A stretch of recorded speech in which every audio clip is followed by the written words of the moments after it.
அனைத்து தாய்மார்களுக்கும் வணக்கம்.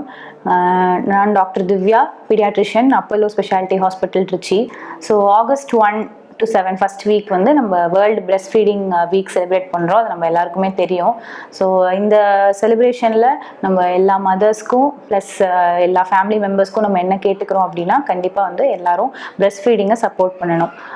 ஸோ ஃபஸ்ட்டு அந்த ஒரு 3 days வந்து கொலஸ்ட்ரம் சொல்கிறோம் இல்லையா, சீம்பால், அதுதான் வந்து குழந்தைக்கு நம்ம கொடுக்குற முதல் இம்யூனைசேஷன். அதுக்கப்புறம் எவ்வளவோ ஏறி வேக்சினேஷன்லாம் போடுறோம். பட் அதை விட இம்பார்ட்டண்ட் வந்து இந்த கொலஸ்ட்ரம்ங்கிறது தான். ஸோ அது வந்து கண்டிப்பாக எல்லா குழந்தைங்களுக்கும் கொடுக்கணும். மதர்கிட்ட இருக்க எல்லா ஆன்டிபாடிஸும் அது மூலயமா குழந்தைக்கு போகிறதால குழந்தைக்கு நிறைய டிசீஸ்லேருந்து அதுக்கு ப்ரொடெக்ஷன் கிடைக்கும், இன்ஃபெக்ஷன்ஸ்லேருந்து ப்ரொடெக்ஷன் கிடைக்கும். அதுக்கப்புறம் மில்க் வந்து மெச்சூர் மில்க் வர்றது வந்து பேபிக்கு நம்ம தரணும். ஸோ மதருக்கும் பேபிக்கும் வந்து இதில் லாட் ஆஃப் பெனிஃபிட்ஸ் இருக்குது. மதருக்கு வந்து ப்ரெக்னென்சியில் ஃபுல்லாக வந்த வெயிட் எல்லாமே ஒரு பிரெஸ்ட் ஃபீடிங் நல்லா பண்ணும்போது வெயிட் எல்லாமே குறைஞ்சிரும். மதருக்கு பிரெஸ்ட் கேன்சர்லேருந்து ப்ரிவென்ஷன் இருக்குது நல்லா பிரெஸ்ட் ஃபீட் பண்ணும்போது. அதே மாதிரி மதருக்கு பின்னாடி ஒரு டயபெட்டிஸ், பிபி, அந்த மாதிரி அந்த மெட்டபாலிக் சிண்ட்ரோம் வராமல் இருக்கிறதுக்கு, ப்ளஸ் மதருக்கு வந்து அந்த 6 months ஓவுலேஷன் நடக்காமல் ஒரு நேச்சுரலாகவே வந்து ஒரு கான்ட்ராசெப்ஷன், நெக்ஸ்ட் பேபி வராமல் ஒரு பீரியட்ஸ் வராமல் இருக்கிறதுக்கு எல்லாமே வந்து இந்த பிரெஸ்ட் ஃபீடிங் மதருக்கு ரொம்பவே ஹெல்ப் பண்ணும். ஸோ பேபிஸ்க்கு நிறைய பெனிஃபிட்ஸ், அதுக்கே ஒரு தனி செஷன் வேணும். ஸோ ஒன்று அலர்ஜி அண்ட் ஆஸ்மா, அதெல்லாம் வந்து பிரெஸ்ட் ஃபெட் பேபிஸை ஃபார்முலா ஃபெட்டும் பிரெஸ்ட் ஃபெட்டும் கம்பேர் பண்ணும்போது பிரெஸ்ட் ஃபெட் பேபிஸில் ரொம்பவே கம்மி. பிரெஸ்ட் ஃபெட் பேபிஸ் வந்து அவங்களே கண்ட்ரோல் பண்ணி எடுத்துக்கிறாங்க இல்லையா. ஸோ அவங்களோட ஐக்யூ லெவலே வந்து ஃபார்முலா ஃபெட் பேபிஸோட அதிகமாக இருக்கும்.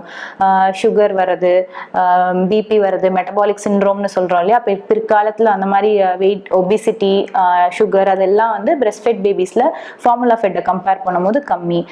ஸோ டயரியா, நார்மலாக வர அந்த ரெஸ்பிரேட்டரி இன்ஃபெக்ஷன்ஸ், அது எல்லாமே எக்ஸ்க்ளூசிவாக பிரெஸ்ட் ஃபெட் பண்ணுற பேபிஸ்க்கு சான்ஸ் வந்து ரொம்ப கம்மி தேன் பாட்டில் ஃபெட் பேபிஸ். அதே மாதிரி பிரெஸ்ட் ஃபெட் பேபிஸ் எப்போவுமே வந்து பெட்டர் இம்யூனிட்டியோட இருப்பாங்க ஃபார்முலா ஃபெட் பேபிஸோட. ஏன்னா மதரோட மில்க் வழியா மதர்கிட்ட இருக்கிற இன்ஃபெக்ஷனுக்கு அகேன்ஸ்டாக இருக்கிற ஆன்டிபாடிஸ் எல்லாமே பேபிக்கு வருது அப்படிங்கிறதுனால அவங்க வந்து பெட்டர் இம்யூனாக இருப்பாங்க. ஸோ இவ்வளோ பெனிஃபிட்ஸ் ப்ளஸ் ரொம்பவே சேஃபாக நீங்கள் தண்ணி வச்சு பவுடர் வச்சு கலக்கிறத விட இது வந்து நேச்சுரலாக வர்றது, சேஃப், ஹைஜீனிக்கு, இன்ஃபெக்ஷன் ரிஸ்க் கம்மி, மதர்கிட்டையும் பேபிக்கிட்டையும் ஒரு நல்ல பாண்டிங் வரும். மதருக்கு அந்த போஸ்ட்நேட்டலாக வர ஒரு டிப்ரெஷன், ஆங்ஸைட்டி எல்லாமே குறையும். ஸோ இவ்வளோ பெனிஃபிட்ஸ் இருக்கிற விஷயத்தை வந்து நம்ம எல்லாரும் தான் ப்ரமோட் பண்ணணும். ஸோ லாட் ஆஃப் ஃபர்ஸ்ட் அதுவும் பிரைமியா முதல் பேபி ஃபீட் பண்ணுற மதர்ஸ்க்கு எல்லாத்துக்குமே வந்து நிறைய டிஃபிகல்ட்டிஸ் இருக்கும். ஆல்மோஸ்ட் வந்து எல்லா மதர்ஸுமே அடிக்குவேட் பிரெஸ்ட் மில்கோட தான் இருப்பாங்க. ஒன்லி தட் அந்த initiation, proper positioning and proper latch எல்லாம் மதர் லேர்ன் பண்ணிக்காததால தான் நிறைய மதர்ஸ் வந்து ஃபெயிலியருக்கு போய் ஒரு ஃபார்முலா இன்ட்ரடியூஸ் பண்ணி பேபியும் மதரும் அந்த ப்ராப்பர் பிரெஸ்ட் ஃபீடிங் வந்து எஸ்டாப்ளிஷ் பண்ணாமல் இருப்பாங்க.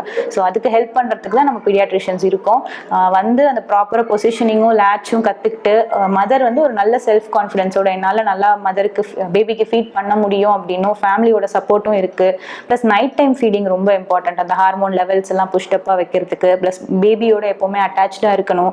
இதெல்லாம் ஃபாலோ பண்ணோம் அப்படின்னா எல்லா மதரும் கண்டிப்பாக ரொம்ப ஹாப்பியாக ரொம்ப சக்ஸஸ்ஃபுல்லாக பேபிக்கு வந்து ஃபீட் பண்ண முடியும். அண்ட் ஒன் மோர் திங், பேபிஸ்க்கு வந்து லாட் ஆஃப் பெனிஃபிட்ஸ். யாரெல்லாம் வந்து ஹெல்த்தி பேபி இருக்கணும்னு நினைக்கிறீங்களோ அவங்களுக்கு வந்து கண்டிப்பாக பிரெஸ்ட் ஃபீடிங் தான் மஸ்ட். ஃபர்ஸ்ட் 6 months வெறுமே தண்ணி கூட கொடுக்காம வெறும் பிரெஸ்ட் மில்க் மட்டும் கொடுக்கும்போது பேபிஸ்க்கு எந்த ப்ராப்ளமே வரதுக்கு வாய்ப்பு கிடையாது. நான் சொல்றது எப்பவுமே தாய்ப்பால் வந்து ஒரு மதரோட கடமை அப்படிங்கிறதோட ஒரு குழந்தையோட உரிமை. அதை நம்ம பறிக்கிறதுக்கு யாருக்கும் ரைட்ஸ் கிடையாது. ஸோ எல்லா மதர்ஸையும் இந்த வீக்ல ரெக்வஸ்ட் பண்ணிக்கிறது, கான்ஃபிடென்ட்டா ஹாப்பியா பிரெஸ்ட் ஃபீடிங்கை ப்ரொமோட் பண்ணுங்க அண்ட் ஃபேமிலி மெம்பர்ஸ் சப்போர்ட் பண்ணுங்க, ப்ரொமோட் பண்ணுங்க. தேங்க்யூ.